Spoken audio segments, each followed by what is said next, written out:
Welcome to the ARMANITALKS YouTube channel. I'm your host, ARMANITALKS. In this channel, I'm covering communication skills for you to level up your way with words, become much more articulate. In today's episode, we're entering the world of social skills, and we're going to be talking about how to deliver bad news.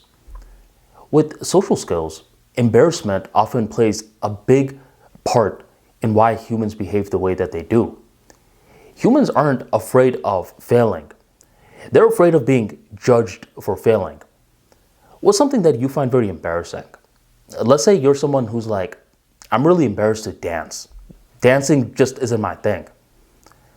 Now imagine two different scenarios. Imagine one scenario where you are dancing in your room. And in the second scenario, you are dancing at a wedding where 500 people are looking straight at you. Which one is more embarrassing? It's the second situation, because in this one, other people are looking. You're doing the same exact dance, but simply having eyeballs present presents a situation of embarrassment, and you're like, nah, I'm not vibing with that. So human beings are not afraid of failing. They're afraid of being judged for failing. Now the remix to that is that human beings are not annoyed by being delivered bad news.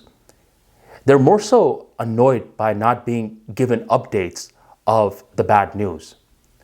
See, what happens a lot of times is that, let's say you're working with a contractor and the contractor tells you that this project is going to be ready within 3 months.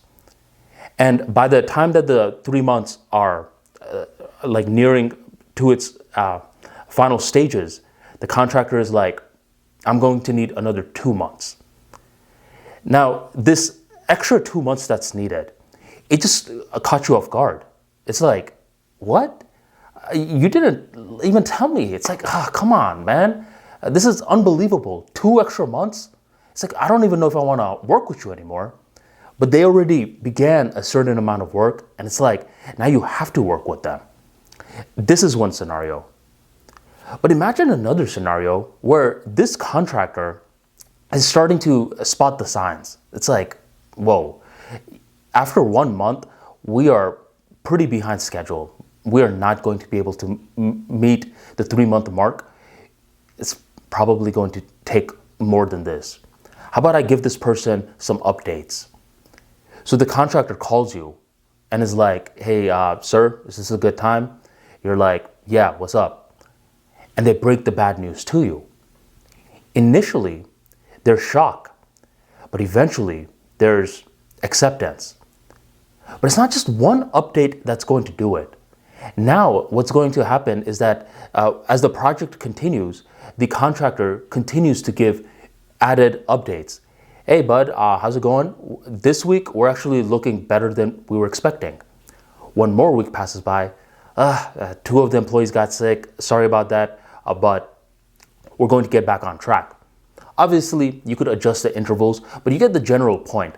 Updates are being given. Now, here's something where like a miraculous thing happens. Initially, when the contractor gave you the bad news, it was seen as a very dark point.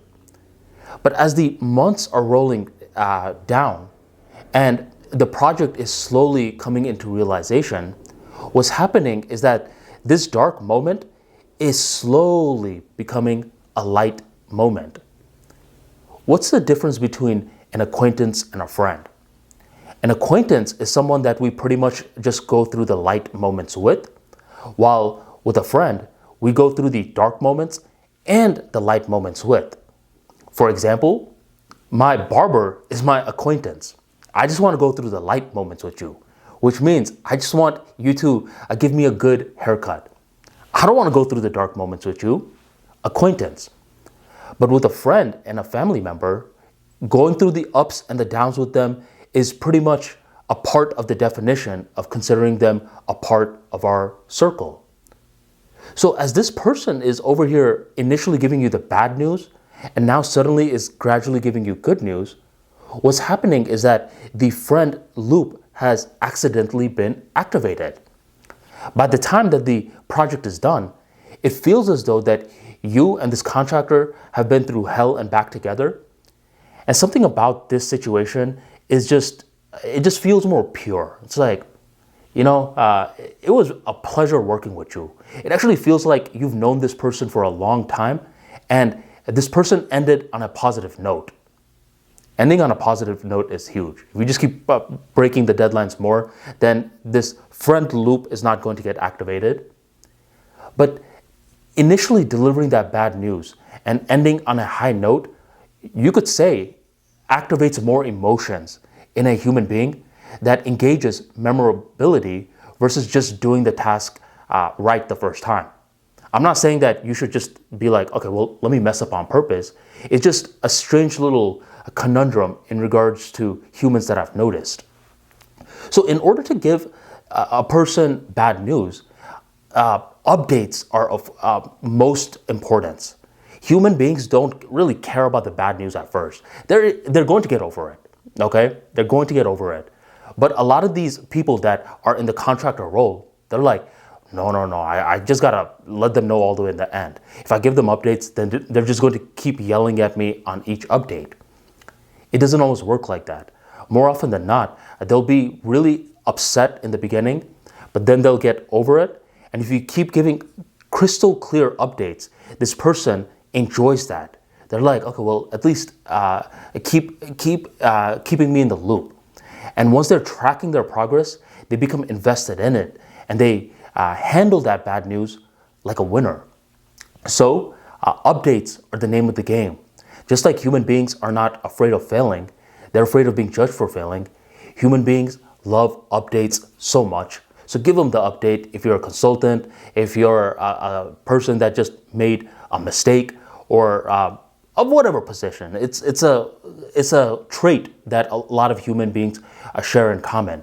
Activate that friend circle and you will increase your memorability. If you enjoyed today's talk, be sure to drop that like for me right on below, and I'll catch you on the next episode in the Armani Talks YouTube channel.